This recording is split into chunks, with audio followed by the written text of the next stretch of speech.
Yes, everybody, it's a Tuesday evening and we're going to reminisce. We had Houghton on Sunday just a few days ago. A great day, a great course. 71 guys competed, and at the end, there was only one winner. The season's wrapping up very quickly now, so here we go. We only got 2 rounds left. So if you played on Sunday, thank you for playing. And if you're watching today, thank you for watching and joining us. Without you, there'd be no show. So at the bottom, we can see your chat, your comments. So let us know if you have any questions for our panel, if you have any views about the round, we get in touch. So without further ado, it's time to introduce our illustrious panel.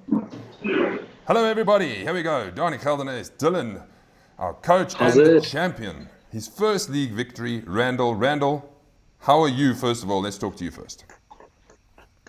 Yeah, listen, surreal, eh? Absolutely awesome to be in that winner's circle at last. Mm-hmm. I've got close once or twice, but yeah, I'm in that circle now, the winner's circle.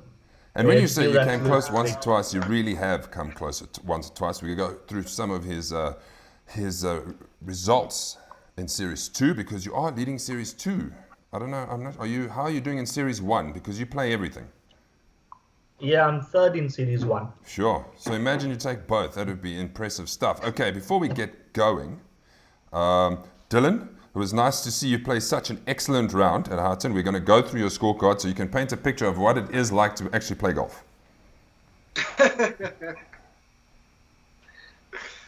How was it?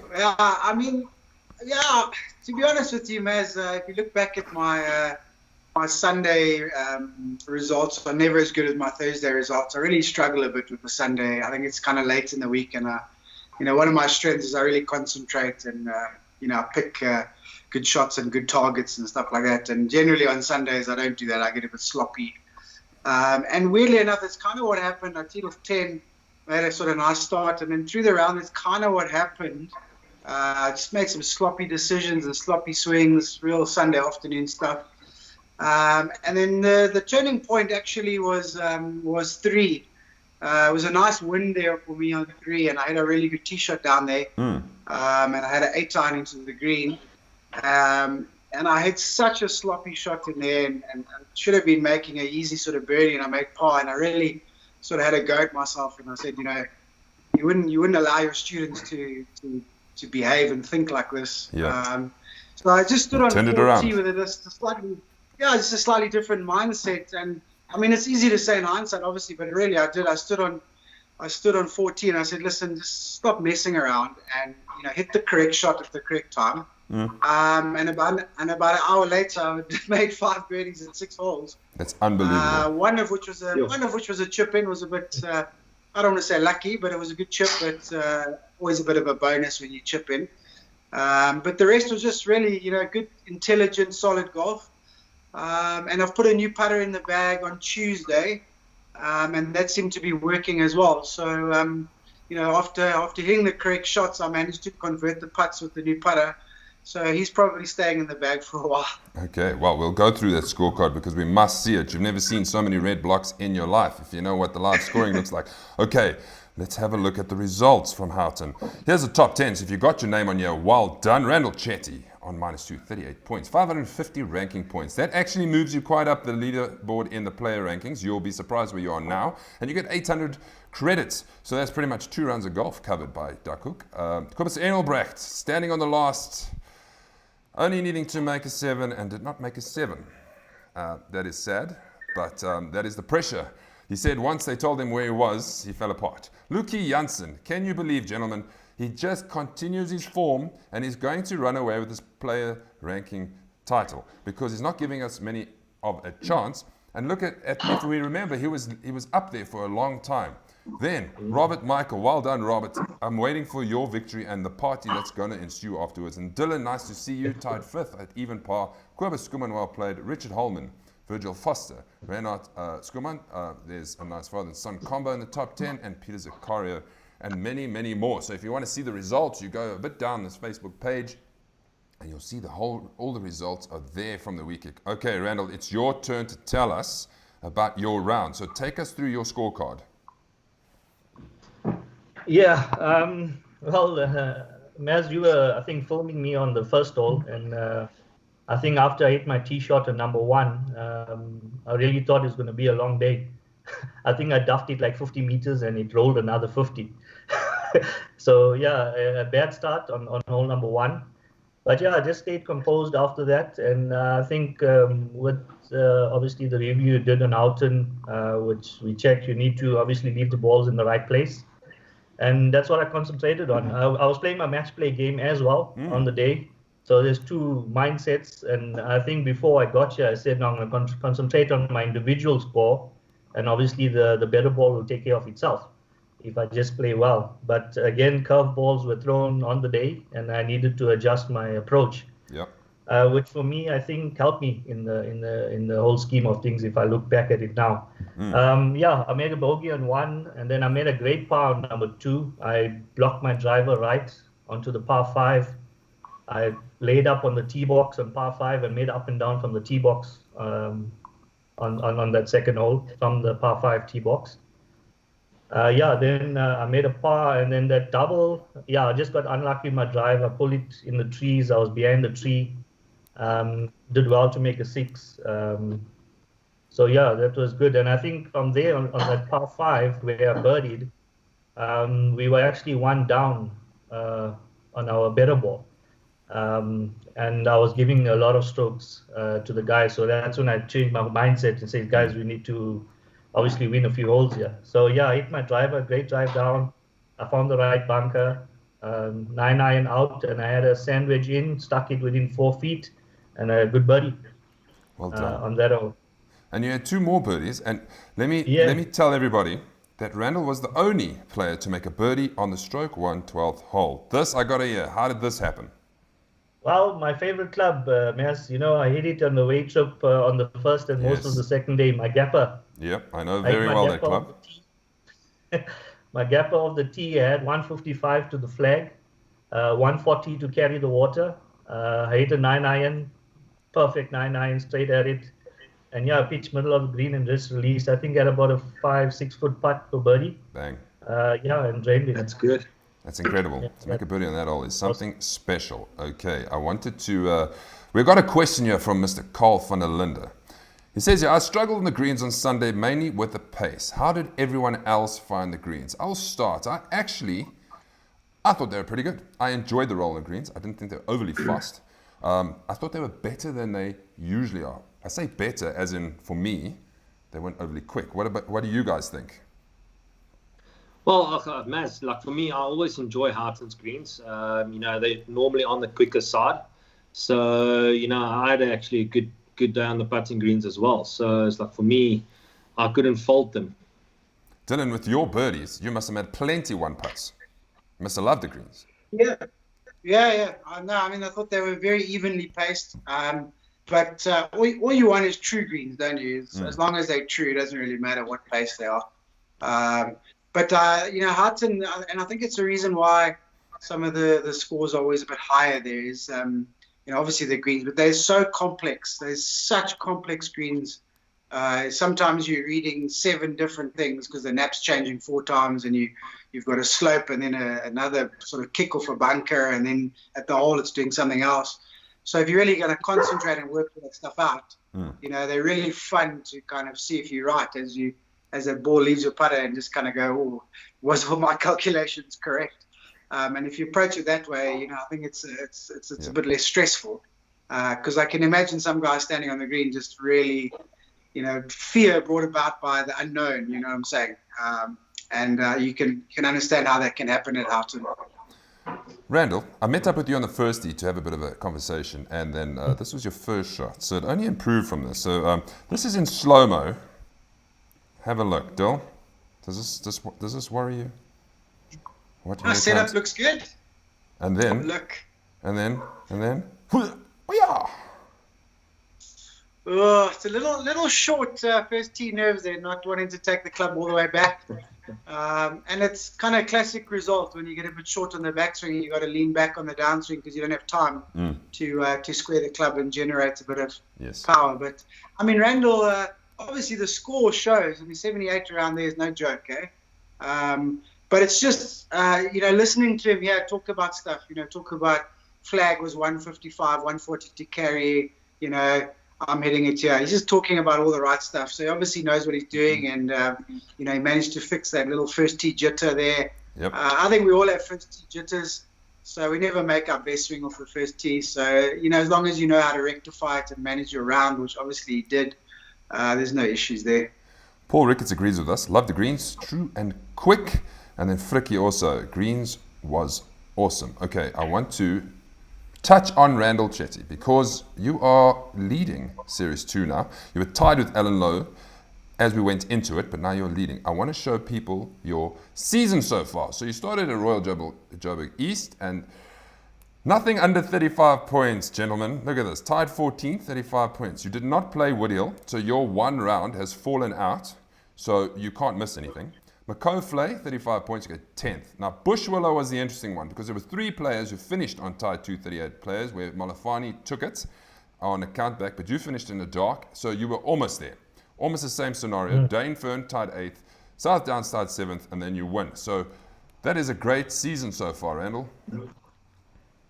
Yeah, I think we spoke on Sunday, Mez. The consistency in my game this year has also shocked me at times. Just very consistent. And that was lacking, I think, in previous years. It's just the consistency. Mm-hmm.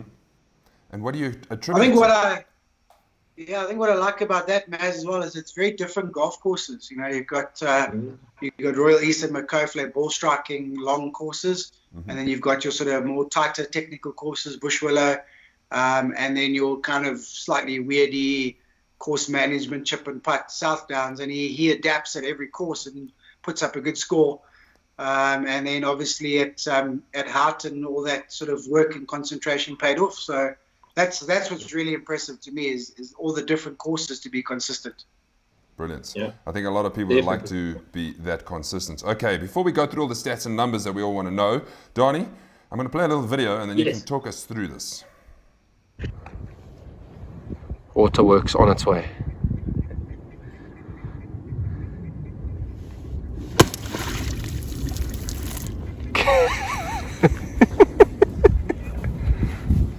And now we're beaching. I think it's in the bunker. Donnie was adamant, I played in his football, to play that out of the water. All of a sudden he disappeared. He came back with long pants. Well, I assume your water pants. Rain shoes. Tell us what happened. Yeah, I was level par up until that stage, and obviously I took the wrong club on the tee box, and it landed sort of just short on that hill, and it trickled down into the water there. And actually, as we walked down there was 2 golf balls. Mine was actually the one in the water, and then there was another one above the water. It's probably mine. So I thought, let's go and have a look, because both, I would rather be the one that's outside the water but playable, and then to my dismay, I'm the one in the water. So, and I just thought, you know what? I've seen pros do it, and it's almost like playing a bunker type of shot, a flop shot. So it's like I said to myself, let's go and do it. I've got nothing to lose.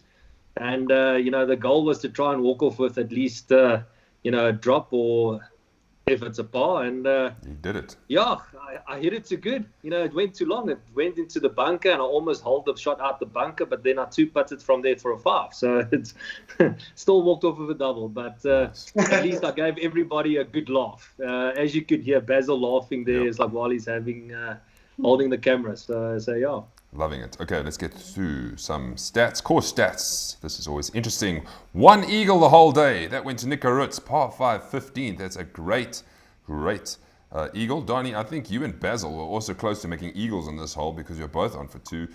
Birdies, 63. Yeah. Pars, 325. Bogeys, 426. Double bogeys, 291. Triple bogeys, 153, and other. So that's other would be for the double strokers, I'm assuming. And the total shots, 6,590 shots in total. Yes, that's quite a bit of golf being played. Let's go to the featured hole, which, as we know, was a par for 12th. And as we know, Randall Jetty was the only person to make a birdie.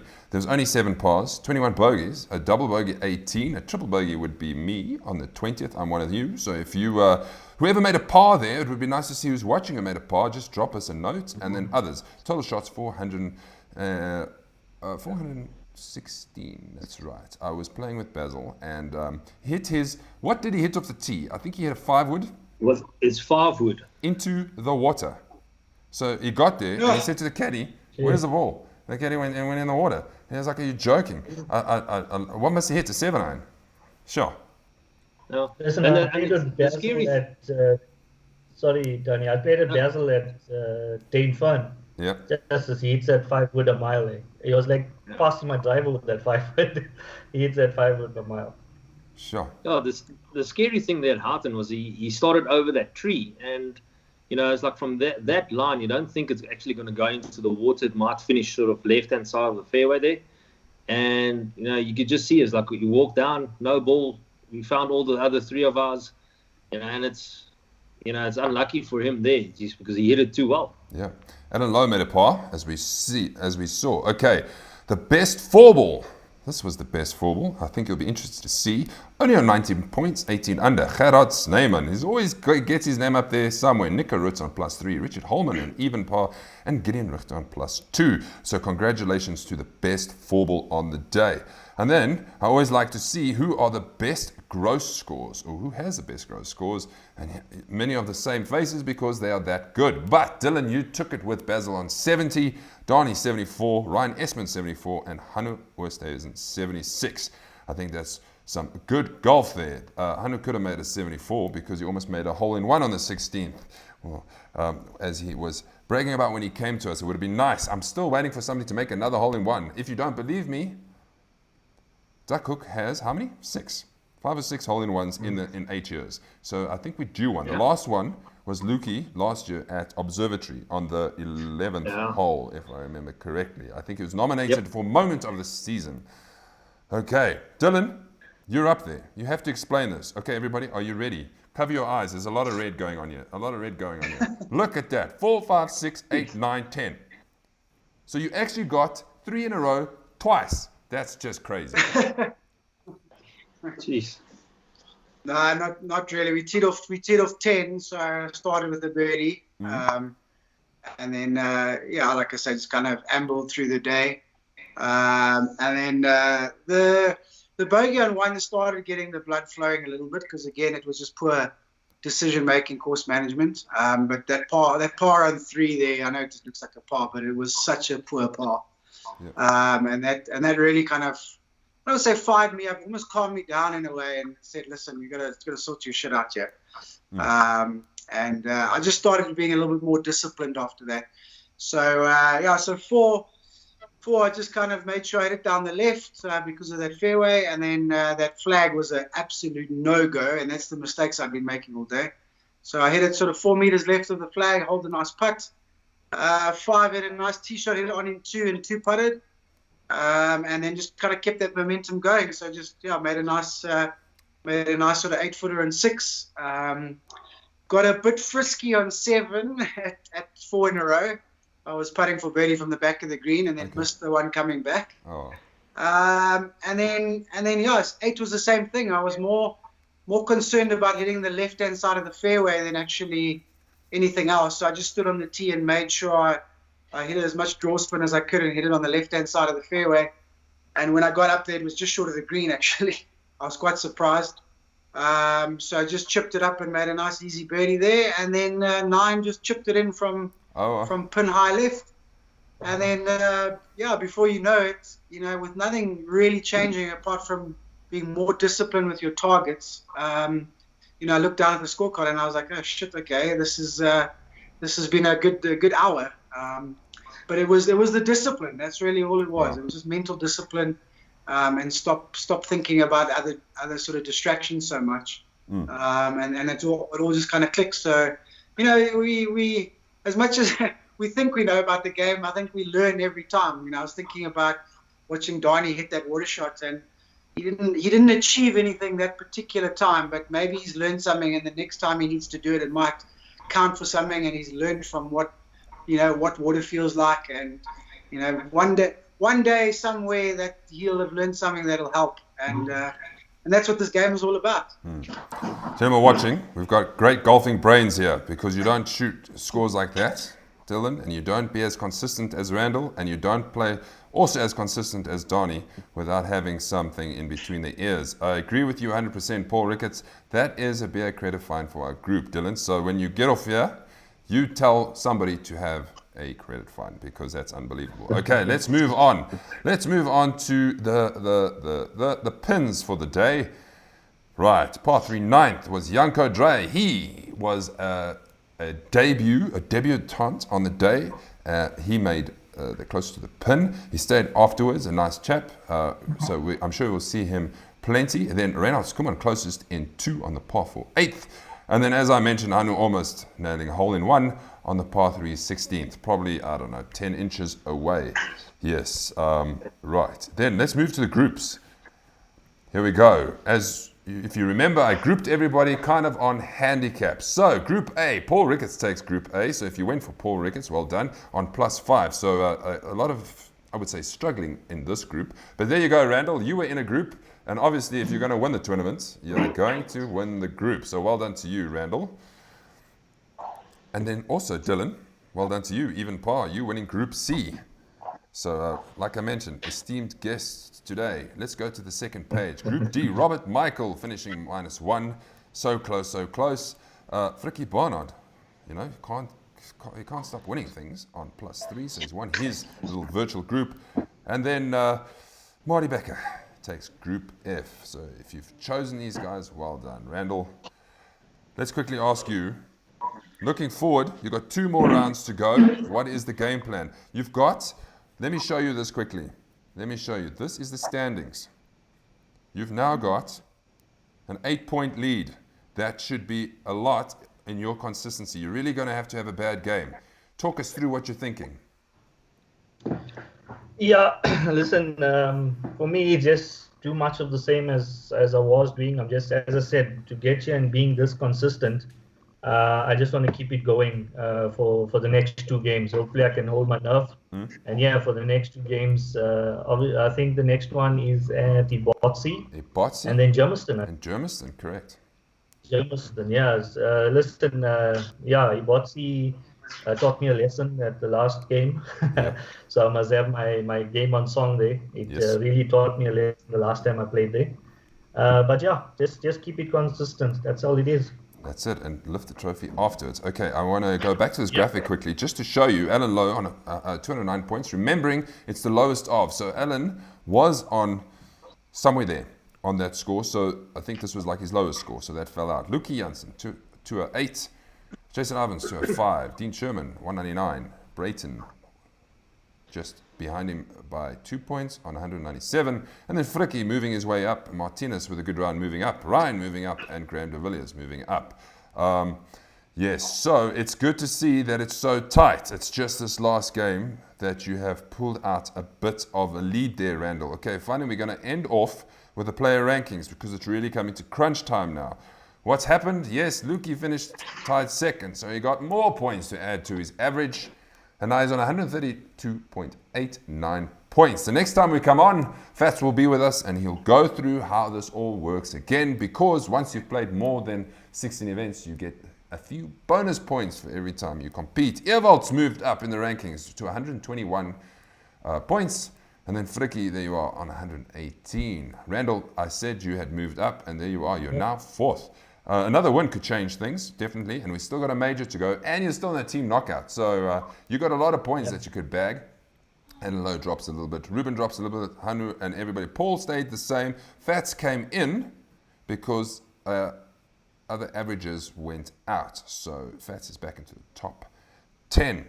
Gents, that is how it looks, and that is our review for today. Let me quickly look at the comment line. Is there anything else? Anything? Watch? Anybody asking questions? No, there isn't. It's just Paul Ricketts saying, I actually won something. Well done, Paul. It's not what you want to win.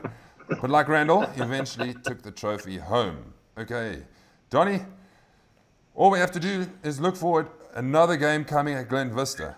They just keep coming thick and fast. Glen Vista, another Yep. track. Gents, looking forward to it. I play a bit better at Glen Vista, so I'm looking forward to actually being in the top 10. I want to be on that list. Yeah, no, like I enjoy Glen Vista as well. Obviously it's a 3-horse race for Sunday League leading. 1 so far with me, Frick and Randall Yes. up there. So, maybe I can chat to Randall because he's leading Series 2. He can drop out a little bit there, so we can make an arrangement. No, but I enjoy the course. It's always a stunning course, and I enjoy playing there. Dill, word with you for Glen Vista? Can I skip that and do two quick shout outs? Yes. I'll be quick. Yes. First shout out is to Robbie Michael. Mm-hmm. He's working on some stuff, and he's had a couple of bad rounds, but he's pushing through, and that was a really good result for him. And I'm just really happy to see him play that well. And let's just mention he's one of your students. Yes, yeah. So I'm really happy with him. And then just a shout out to Baz as well, my boy Baz. He messaged me privately and said, "Listen, I picked you for your group on Sunday, so you better pull through." So he inspired me a little bit as well. So thanks for that, Bazzy. And finally, Randall, am I right in saying you're missing Rand Park Club champs for Glen Vista? Yeah, I actually pulled out of club Go, champs Duck, go. so Danny, sorry man, to miss club champs and come to Glen Vista, I must have something. Yeah, I was like, I might just ask him to try and get you back in there. Right, Yeah, everybody. now looking forward to Glen Vista. It'll be good. Everybody, thank you for joining us. That's it. We're on a half an hour for a change. Yes, we'll let you know about a preview for Glen Vista. And then we on to November. Can you believe it? October. No? Glen Vista. Then Danefern, Thursday League. And then, as Randall said, Ibotsi at the end of that. Then we're coming closer to Challenge 500. And there, can you imagine the show for that one? Okay, I'm out. That's it. Everybody, have a great evening.